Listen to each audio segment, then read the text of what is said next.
Bab 192, Perempuan Iblis. Permana menamparkan Starla bolak-balik dengan kekuatan penuh hingga sudut bibir Starla mengeluarkan darah. Kau bunuh istri dan ibuku, hah? Perempuan sundal.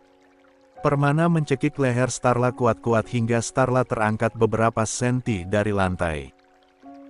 Kedua mata Starla membeliak sempurna. Reza, Rangga dan Wiratama juga Rangga berusaha melepaskan Permana. Tapi Permana begitu kuat hingga ingin melenyapkan Starla dari muka bumi. Permana, sadarlah. Jangan jadi pembunuh seperti dia. Reza mengingatkan. Barulah Permana sadar, dia melepaskan cekikannya di leher Starla dan mendorong serta menendang Staria. Hingga terlempar ke sudut meja. Pelipis Starla membentur sudut meja dan mengeluarkan darah. Permana ingin sekali menghabisi Starla tapi Rangga dan Dimas Cekatan mencegahnya kembali. Napas Permana terengah-engah. Matanya memerah menahan luapan emosi yang tak bisa dia redam. Starla megap-megap meraba lehernya yang sedikit membiru karena cekikan Permana begitu kuat. Kejadian di ruang tengah rumah Reza tentu saja direkam dengan jelas dan kemudian beberapa orang petugas polisi yang melihat rekaman tersebut di luar rumah segera masuk dan memborgol Tora dan Starla. Tuan, kenapa aku diborgol? Anda bilang jika aku berterus terang aku akan diampuni dan diberi uang yang banyak. Aku melakukan semuanya atas perintah Nyonya Starla. Teriak Tora terkejut karena Reza mengingkari janjinya. Pembunuh keji sepertimu jangan harap punya kesempatan kedua dariku. Reza mengepal geram pada Tora. Aku tidak mau dipenjara. Elena, tolong Mama, Elena. Mama melakukan semuanya demi kamu, nak. Elena. Jerit Starla yang mengamuk minta dilepaskan dari borgol.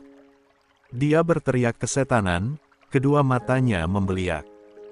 Permana, kau dibodohi Pertiwi, dia memakai guna-guna untuk menjeratmu. Aku yang lebih pantas bersamamu, suamiku. Starla melotot sekaligus mengiba. Mati saja kau, iblis. Desis Permana ingin mencekik kembali Starla tapi tentu saja dihadang oleh para petugas polisi.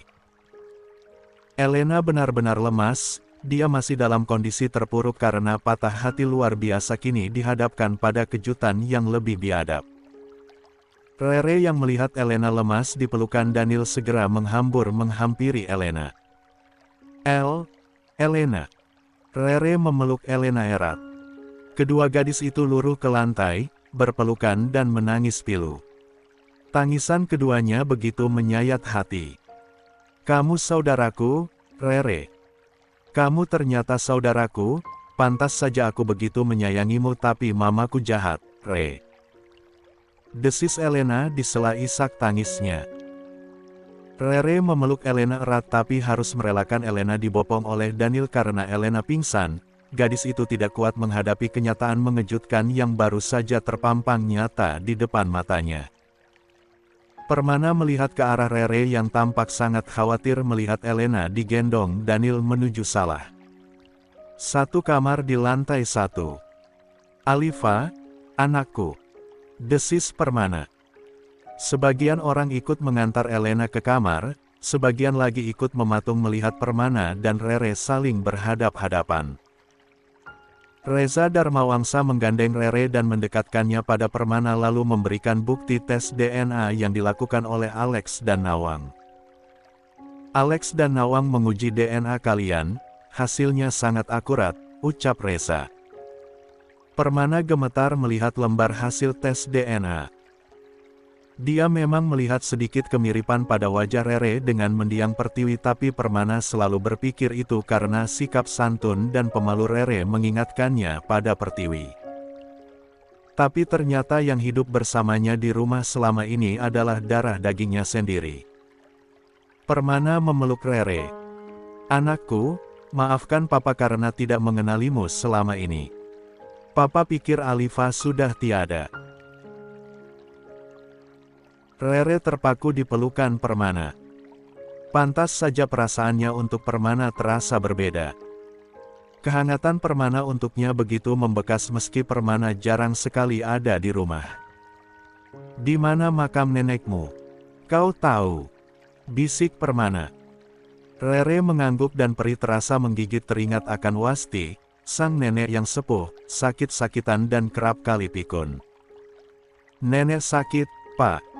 Nenek kesakitan selama ini dan hidup sangat menderita. Tubuhnya kurus kering, bahkan setahun terakhir nenek punya sakit paru-paru tapi aku tak bisa mengobati nenek dengan baik," ucap Rere pedih dan lirih.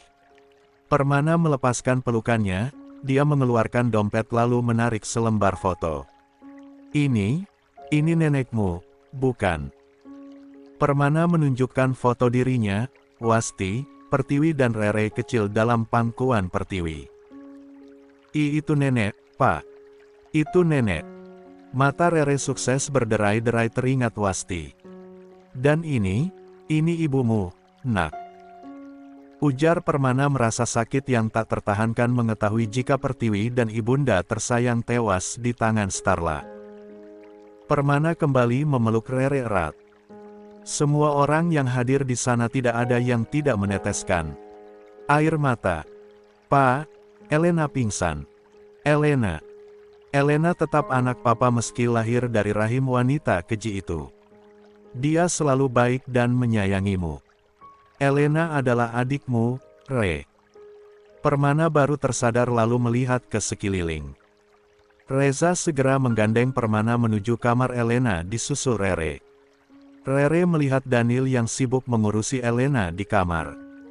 Perhatian Daniel tak luput dari pantauan Dora dan Rangga. Dora melihat sesuatu yang berbeda dari Daniel, sejak muncul Daniel sudah bersikap melindungi Elena.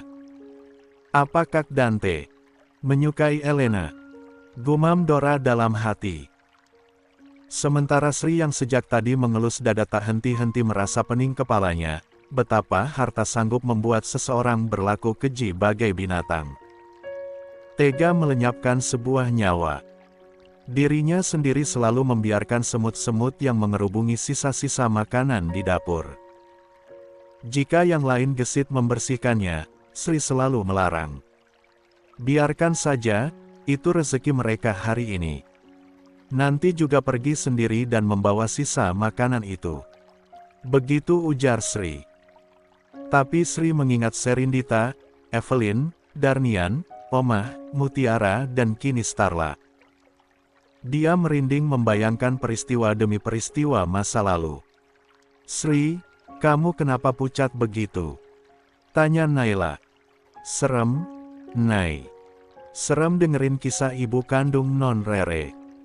Itu ya ampun Alex dan Nawang dibuat babak belur penuh perban di rumah sakit.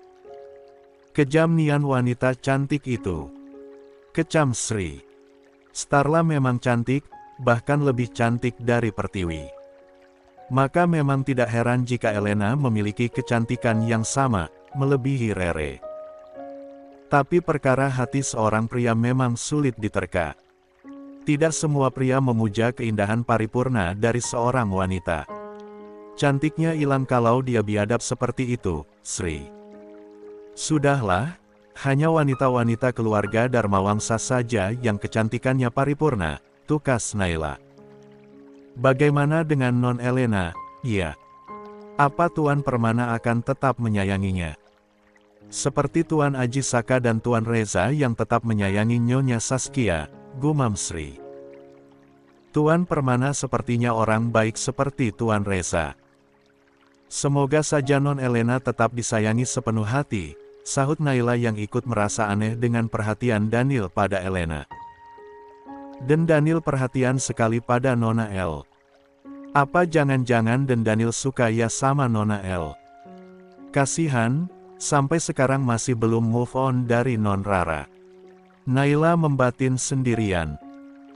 Di dalam rumah Reza penuh dengan suasana haru biru setelah Starla dan Tora diringkus menuju kantor polisi. Sementara itu di depan gerbang halaman rumah Reza sedang terjadi keributan kecil.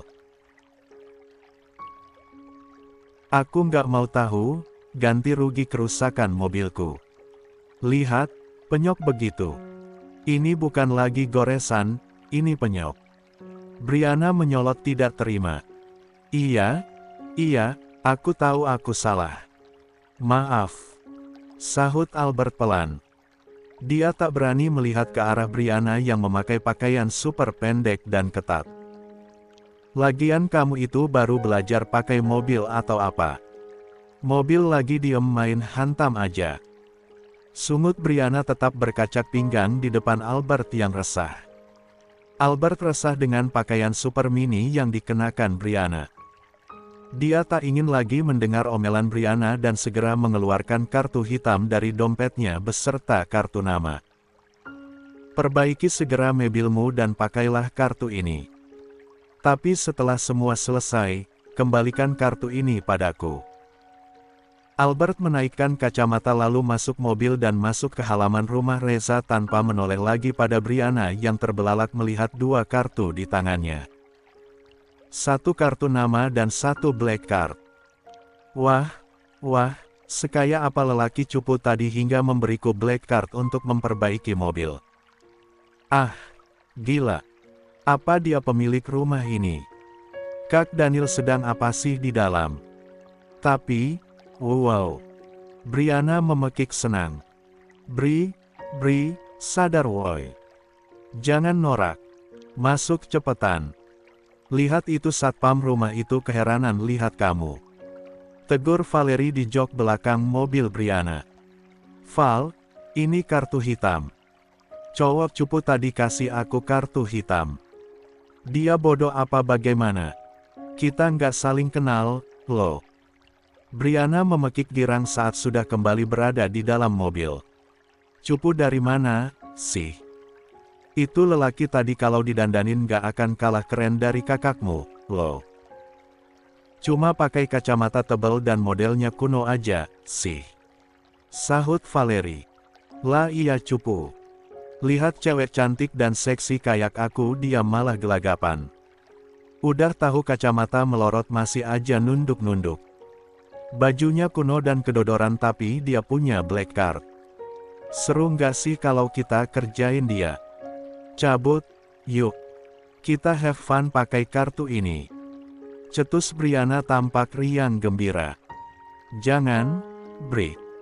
Tadi kan dia kasih kartu itu buat benerin mobil ini. Jangan cari gara-gara lain. Kakakmu masuk rumah ini, dan lelaki yang kamu bilang cupu tadi itu masuk rumah ini juga. Pasti mereka kenal.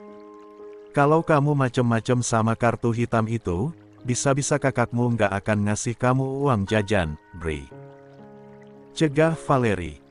Ah, masa bodoh. Salah sendiri dia main kasih-kasih aja kartu ini. Yuk, kita cabut, yuk. Kita shopping dan nanti malam kita puas-puasin clubbing. Brianna segera menyalakan mobil dan juga musik yang menghentak-hentak. Valerie hanya bisa mengelus dada melihat sikap Brianna. Gadis manis dengan kulit semulus porselen. Putih bersih dan kerap mengenakan pakaian super seksi. Hobi clubbing dan bersenang-senang tapi Valerie menjamin jika Brianna 1000% masih virgin. Belum ada lelaki yang masuk kriteria Brianna.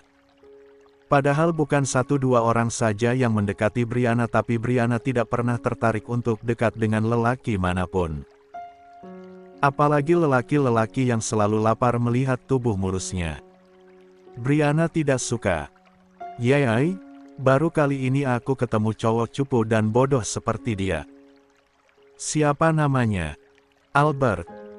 Kartu nama ini juga hanya tertera nama dan nomor ponselnya saja, memang aneh cowok tadi, Val.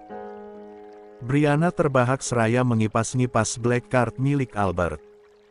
Permana, Elena dan Rere memutuskan hidup bertiga dengan rukun dan melupakan Starla. Tapi Elena masih belum bisa ceria, dia terlanjur malu dengan perbuatan keji Starla pada Rere dan ibu serta istri pertama papanya. Dia juga enggan menemui Starla di penjara dan tak ingin lagi mengenal mamanya itu. Entah nanti.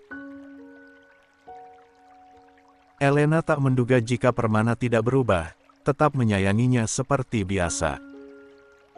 Hebatnya Elena, meski gempuran masalah menghantamnya sekaligus, dia cepat pulih saat harus kembali berakting di depan kamera. Untung saja sinetron yang dimainkannya bukan sinetron kejar tayang.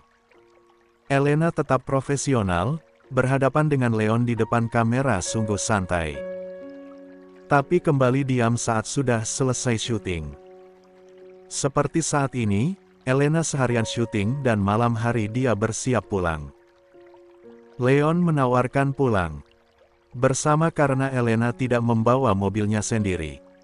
"Enggak, makasih. Aku pulang sendiri. Ini udah malam, El," ujar Leon. "Ya, emang. Siapa bilang siang?" jawab Elena pelan. "Kamu cepetan pulang, istrimu pasti nungguin kamu." "Oh, titip ini. Temenku di Lampung punya usaha baru, kemarin launching susu hamil baru. Aku pesan sekalian rasa vanila dan alpukat kesukaan Rere." Elena memberikan paperback berukuran sedang pada Leon. Leon tak banyak bicara. Dia meraih semua barang-barang Elena dan berjalan menuju mobilnya tapi dihadang seseorang. "Leon, apa kamu mengizinkan Elena pulang bersamaku?" cegah seseorang. "Dia Daniel."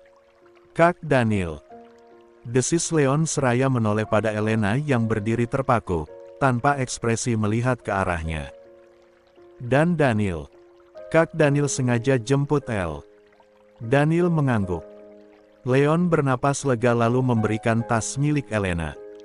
"Terima kasih, ya, Kak." Daniel mengacungkan jempol tangan pada Leon lalu mendekat pada Elena. "Yuk, pulang." "Om ngapain kesini?" tanya Elena pelan. "Jemput kamu." "Emang aku minta dijemput?" "Ya." Elena bertanya lemah dan malas. "Enggak, aku inisiatif aja. Papamu menitipkanmu padamu." "What? Papa nitipin aku sama om-om." Kamu berhari-hari di apartemenku dan kamu aman sentosa tanpa kurang suatu apapun. Wajar papamu percaya padaku." Elena menggaruk kepalanya yang tidak gatal. "Ya udah, mana mobilnya? Aku tunggu di sini." Elena menyerah. Dia pun ingin segera merebahkan tubuhnya di kasur empuk. Daniel segera membawa mobilnya ke hadapan Elena. "Pulang ke apartemenmu, Om," ujar Elena dengan wajah datar saat mobil Daniel meluncur di jalan raya. "Ke apartemenku?" "Ya." Daniel menggaruk keningnya. Dia hanya mengangguk dan menuruti permintaan Elena. Tapi dia akan memberitahu Permana jika Elena berada di apartemennya. Akobak apartemen Daniel. Elena membuka pintu kamar yang kemarin biasa dia tiduri. Dia terpaku melihat ranjang. Ada Brianna sedang tidur. Elena menghela napas dan duduk di tepi tempat tidur melihat posisi tidur Brianna yang melintang ke sana kemari. Tanpa kata dia membetulkan kaki dan tangan Brianna lalu tidur di sebelah dengan posisi memunggungi Brianna. Tik-tok, tik-tok. 15 menit berlalu. Elena sudah memejam dan sesaat lagi sudah hendak terbang ke alam mimpi. Tiba-tiba dia terkejut seraya menutup telinga.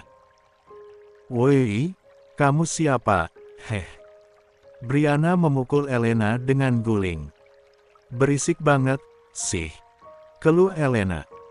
Brianna melotot sempurna saat mengetahui jika Elena yang ternyata tidur di sampingnya. "Kamu ngapain di sini?" "Numpang tidur," jawab Elena menarik selimut. Brianna melongo. "Emang kamu nggak punya rumah?" "Ini apartemen siapa, woi?" "Apartemen kakakmu." "Ya terus ini kamar siapa?"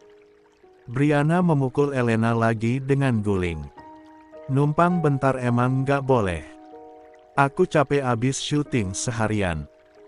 Elena menoleh dan menyahut tak mau kalah. "Lah, itu urusanmu.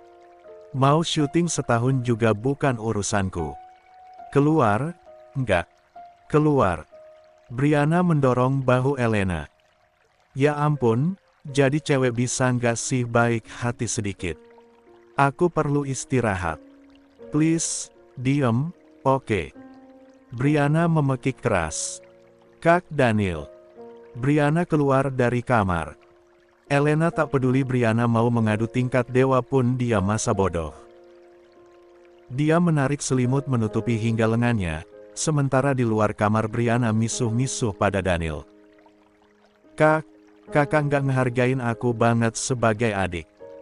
Kenapa bawa cewek ke sini, sih? Bawa sana ke hotel 1, gerutu Brianna.